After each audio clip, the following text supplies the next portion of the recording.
기도하겠습니다. 삶을 인도하시는 하나님, 거룩한 주의를 지키고 다시 주신 말씀을 힘입어 세상으로 나아가게 했음이 감사합니다. 오늘도 생명을 이어가게 하시고 생명의 근원이신 하나님을 바라보게 하시니 감사함으로 하루를 시작합니다. 특별히 하루의 시작을 주님께 드리며 나아가는 저희를 기억하여 주시고 주님의 말씀을 붙들고자 결심하는 저희에게 은혜를 베풀어 주시옵소서. 떨리는 마음으로 말씀 앞에 섭니다. 영혼의 간절함으로 기도합니다. 어쩌면 다시는 맞이하지 못할 수 있는 이 새벽을 진실함으로 나아갑니다.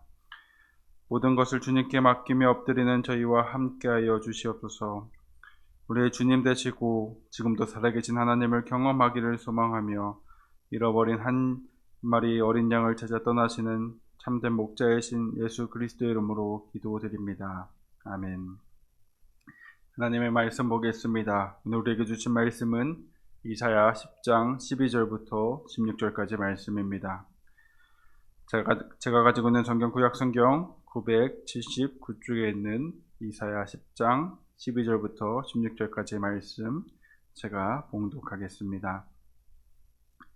그러므로 주께서 주의 일을 시온산과 예루살렘에 다 행하신 후에 아수르 왕의 완악한 마음의 열매와 높은 눈의 자랑을 벌하시리라.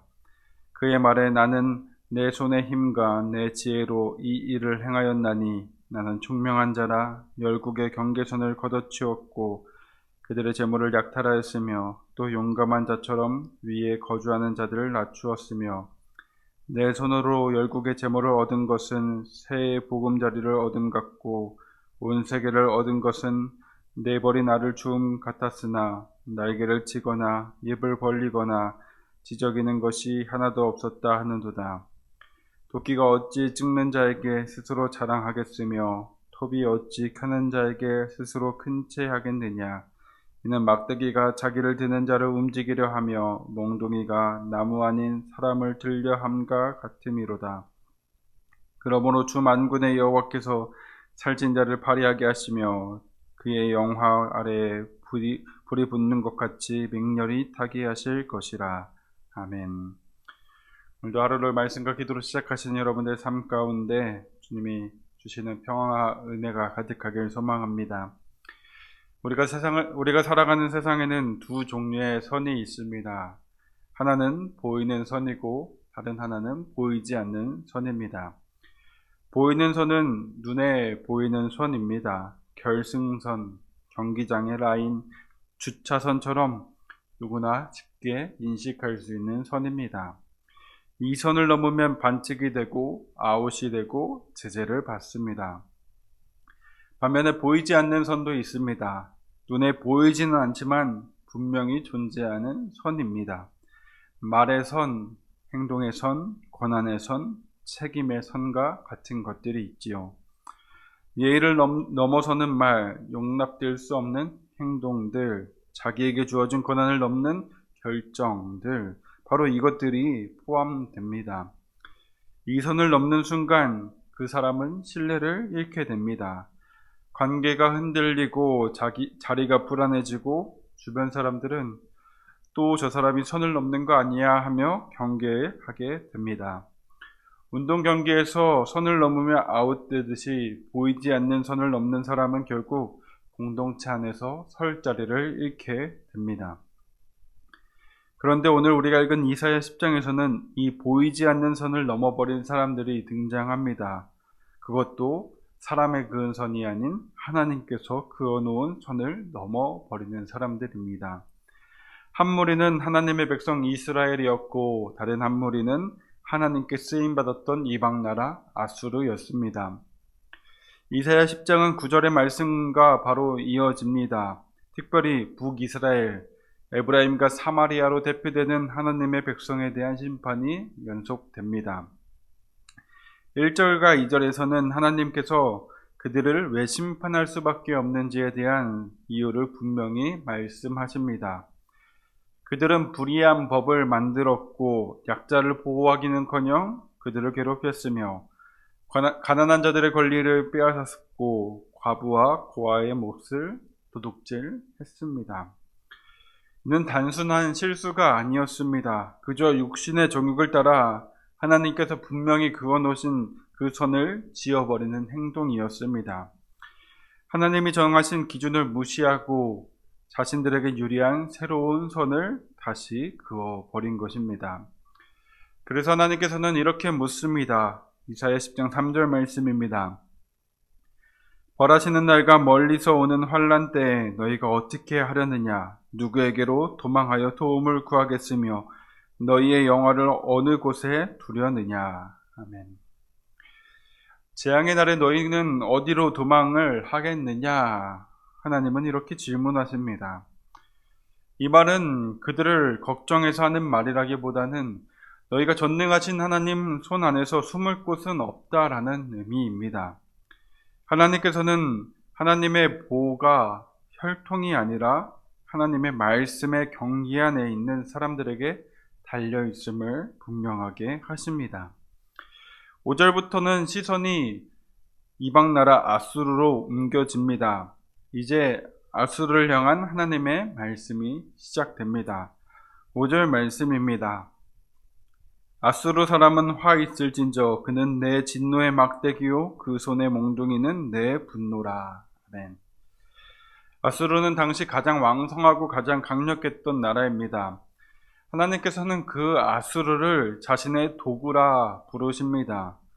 이스라엘을 심판하기 위해 잠시 사용하신 막대기였습니다.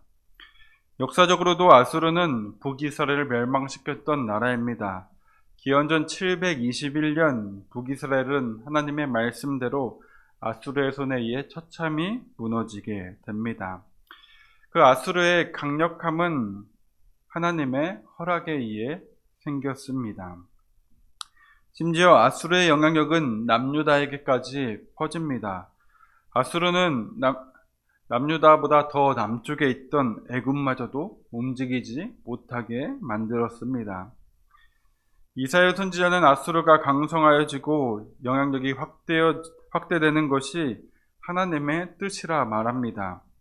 하나님께서 아수르를 자신의 진노를 표출하는 막대기로 사용하셨기 때문입니다. 아수르를 통해 이스라엘을 심판하고 하나님의 백성을 정화시키는 것이 하나님의 계획이었습니다. 이때 중요한 것이 있습니다. 그것은 하나님의 몽둥이인 아수르에 집중하는 것이 아니라 하나님께 집중하는 것입니다. 아수르를 두려워하는 것이 아니라 하나님을 두려워하는 것입니다. 그런데 하나님의 도구로 사용되던 그 아수르에게도 심판의 그림자가 드리웁니다. 문제는 아수르가 자신이 쓰임받고 있다는 사실을 망각한 데서 시작됩니다. 도구가 주인인 척 착각한 것입니다. 12절에 아수르에게 심판이 임한 이유가 분명히 나옵니다. 제가 세번역 성경으로 읽어드리겠습니다. 그러므로 주님께서 시온산과 예루살렘에서 하실 일을 다 이루시고 말씀하실 것이다. 내가 아시리아 왕을 벌하겠다. 멋대로 거드름을 피우며 모든 사람을 업신여기는 그 교만을 벌하겠다. 아멘. 하나님께서는 거만한 마음, 교만한 눈을 가진 그 아수르를 벌하겠다라고 말씀하십니다. 그들의 교만이 심판의 이유라는 것입니다. 하나님의 도구로서의 역할을 하다가 자신이 하나님인 줄 착각한 것이 그들의 잘못이었습니다. 결국 아수르를 향한 하나님의 계획은 변경됩니다. 아수르는 이제 심판을 집행하는 도구에서 심판을 당하는 입장이 됩니다. 15절 말씀은 아수르의 교만을 쉽게 이해하게 합니다. 도끼가 어찌 찍는 자에게 스스로 자랑하겠으며 톱이 어찌 켜는 자에게 스스로 큰 채하겠느냐. 이는 막대기가 자기를 드는 자를 움직이려 하며 몽둥이가 나무 아닌 사람을 들려 함과 같음이로다. 아멘. 옛날에 한 나무꾼이 있었습니다. 그 나무꾼에게는 아주 잘 드는 도끼 한 자루가 있습니다. 처음 그 도끼는 새 것이 아니었습니다. 날도 고르지 않았고 그저 평범한 도끼였습니다. 하지만 나무꾼은 매일 아침 도끼를 갈았습니다. 손에 쥐고 나무의 결을 확인하고 또한 필요할 때만 내리쳤습니다. 그러자 이상한 일이 벌어졌습니다. 같은 도끼인데 다른 사람이 쓰면 잘 베이던 나무가 잘 베이지 않았던 나무가 이 나무꾼의 손에 들리기만 하면 바로 잘리는 것이었습니다. 그래서 사람들은 말했습니다. 저 도끼가 참 대단하다라고 말이죠. 도끼는 그 말을 들었습니다. 처음에 가만히 듣고 있던 도끼는 어느 날부터 이제 이렇게 생각합니다. 그래, 내가 잘 나가긴 하지. 사람들이 나를 알아보는구나 라고 말이죠. 그런데 어느 날 나무꾼이 도끼를 가려고 하자 도끼는 속으로 투덜거립니다. 왜 또 나를 가느냐? 나는 지금도 충분히 잘 되는데 라고 말이죠. 나무꾼이 잠시 다른 일을 하러 가는 사이에 도끼는 땅에 놓인 채 햇볕을 오래 쬐게 됩니다. 심지어 비도 맞았고 흙도 묻습니다. 그러자 날은 조금씩 녹슬기 시작합니다. 며칠 뒤 나무꾼이 다시 도끼를 듭니다. 예전처럼 내려쳤지만 나무는 잘리지 않았습니다. 한 번, 두 번, 세 번 힘을 더 줘도 나무는 버텼습니다. 이제야 도끼는 깨닫게 됩니다. 자기가 잘났던 것이 아니라 자기를 다루던 손이 달랐다는 사실을 말입니다. 도끼는 날이 다르면 아무것도 할 수 없었습니다. 아무리 나는 도끼다 외쳐도 베어지지 않는 도끼는 그저 무거운 쇳덩이에 불과할 뿐입니다. 그날 이후 도끼는 더 이상 자신이 얼마나 잘 드는지 생각하지 않았습니다. 대신에 매번 이렇게 생각하게 됩니다. 오늘도 나는 다시 그 손에 들려야 한다라고 말입니다. 하나님이 보시기에 아수르의 모습이 바로 그러했습니다. 아수르의 이러한 모습이 하나님의 도구였던 그들을 심판의 대상으로 만든 이유였습니다. 그러나 심판의 이야기로 마무리되지 않습니다. 하나님은 언제나 남은 자를 말씀하십니다. 하나님께서는 예전에 애굽 시절을 떠올리십니다. 이스라엘이 애굽 왕 바로의 압제 고생을 당했던 것처럼 아수르가 시온을 칠지라도 두려워하지 말라라고 말씀하십니다. 모든 것이 무너진 것처럼 보여도 말씀의 선 안에 돌아오는 자들은 다시 하나님의 백성이 되게 하겠다라는 말씀입니다. 왜냐하면 하나님의 심판은 파괴의 목적이 아니라 돌아오게 하려는 하나님의 마지막 손길이기 때문입니다. 하나님께서는 두려워하지 말라라고 말씀하시면서 백성들을 이렇게 부르십니다. 시온에 거주하는 내 백성이라 말입니다. 그렇다면 시온에 거주하는 내 백성들 누구입니까? 우리는 북이스라엘도 남유다도 아수르도 이 모든 나라들이 하나님의 심판이 된 것을 봅니다. 그리고 이것을 보며 시온이 지리적인 장소가 아님을 알게 됩니다. 사도 바울은 로마서에서 이에 대한 해답을 이렇게 내립니다. 로마서 9장 6절과 8절 말씀입니다. 그러나 하나님의 말씀이 폐하여진 것 같지 않도다. 이스라엘에게서 난 그들이 다 이스라엘이 아니요 곧 육신의 자녀가 하나님의 자녀가 아니요 오직 약속의 자녀가 씨로 여기심을 받느니라. 아멘. 하나님께서 진정으로 자신의 백성으로 삼는 사람들은 약속의 자녀가 된 사람들입니다. 하나님의 약속, 즉 말씀을 품고 사는 사람들이 하나님의 백성이며 시온에 거하는 사람들입니다. 하나님이 지키는 사람들은 특정한 국가의 백성이 아니라 하나님의 선 안에 거하는 사람들입니다. 이스라엘이라고 해서 자동적으로 보호를 받는 것도 아니고 이방인이라고 자동 심판받는 것도 아닙니다.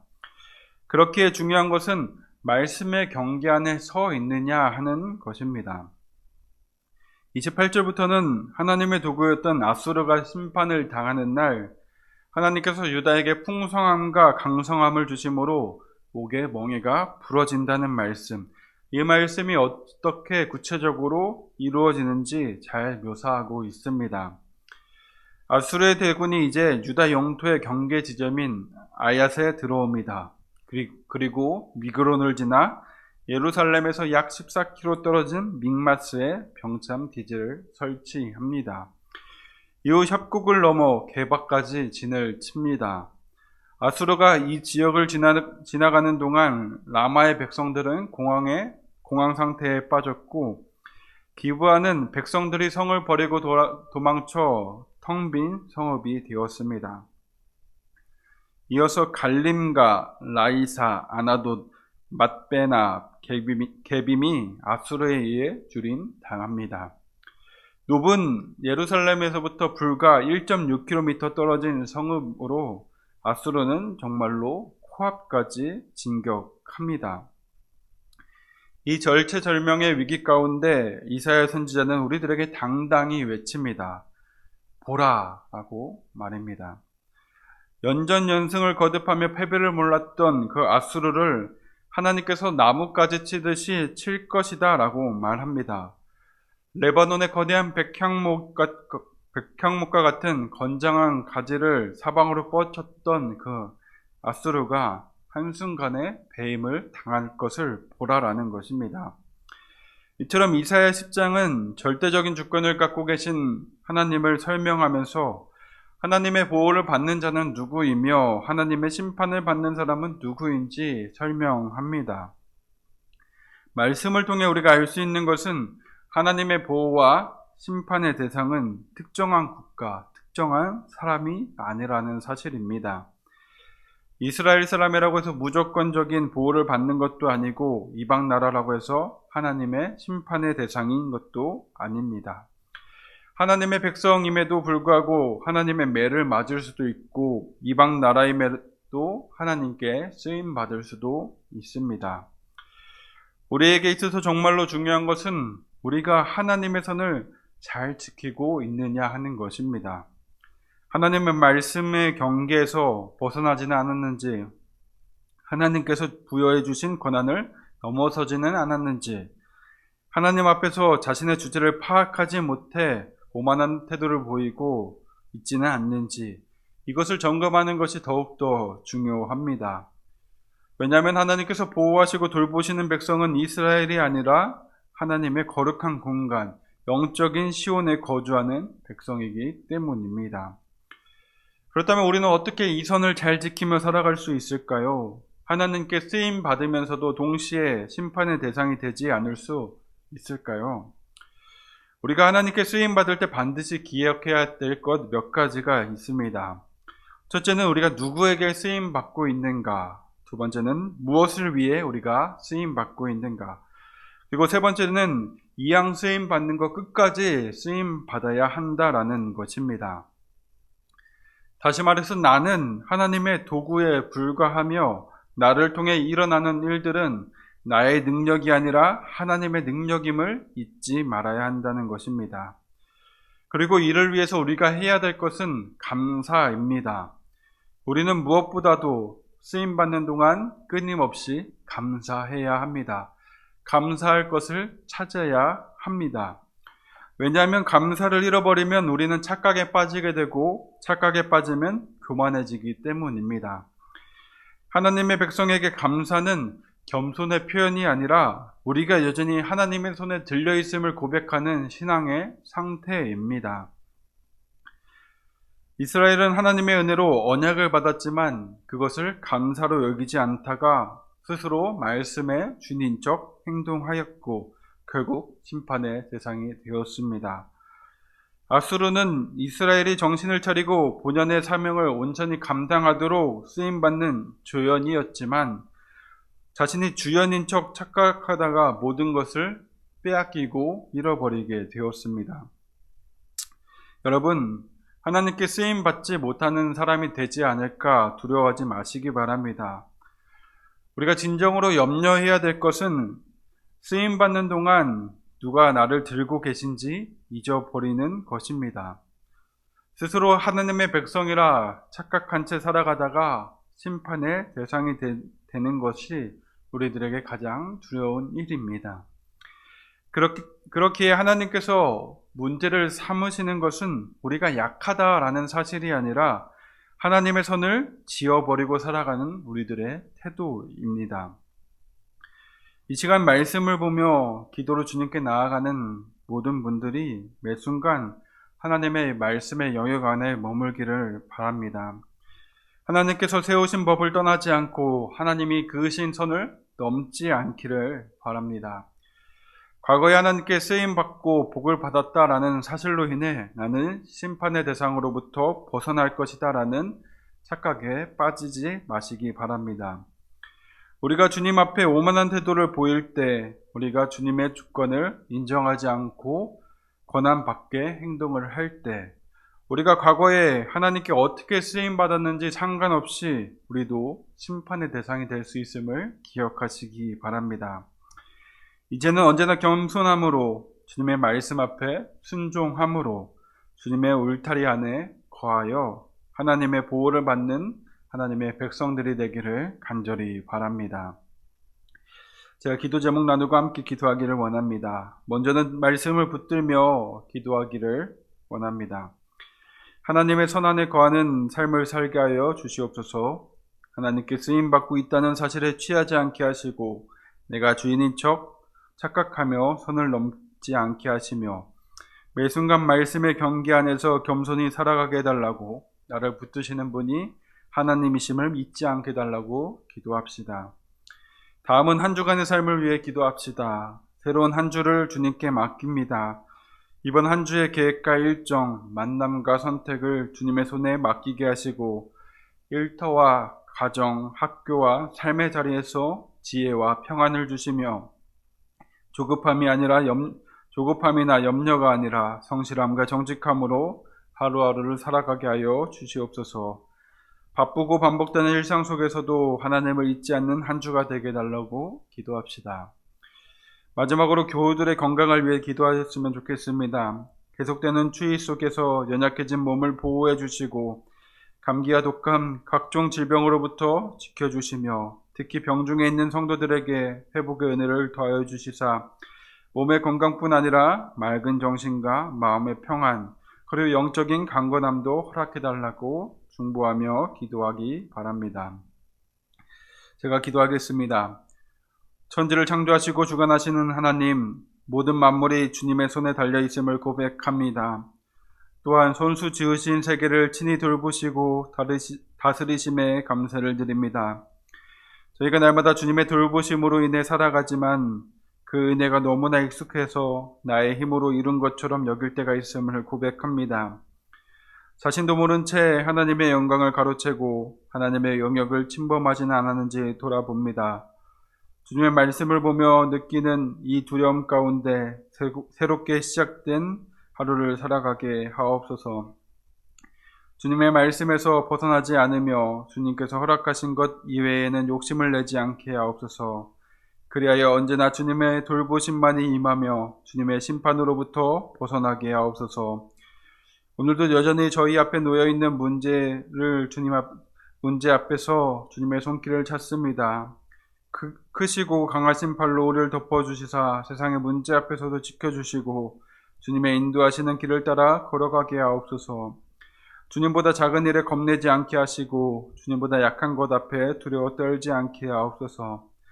자신의 백성을 끝까지 돌보시는 주님의 은혜를 믿고 의지하며 생명의 주관자 되시는 예수 그리스도의 이름으로 기도합니다. 아멘.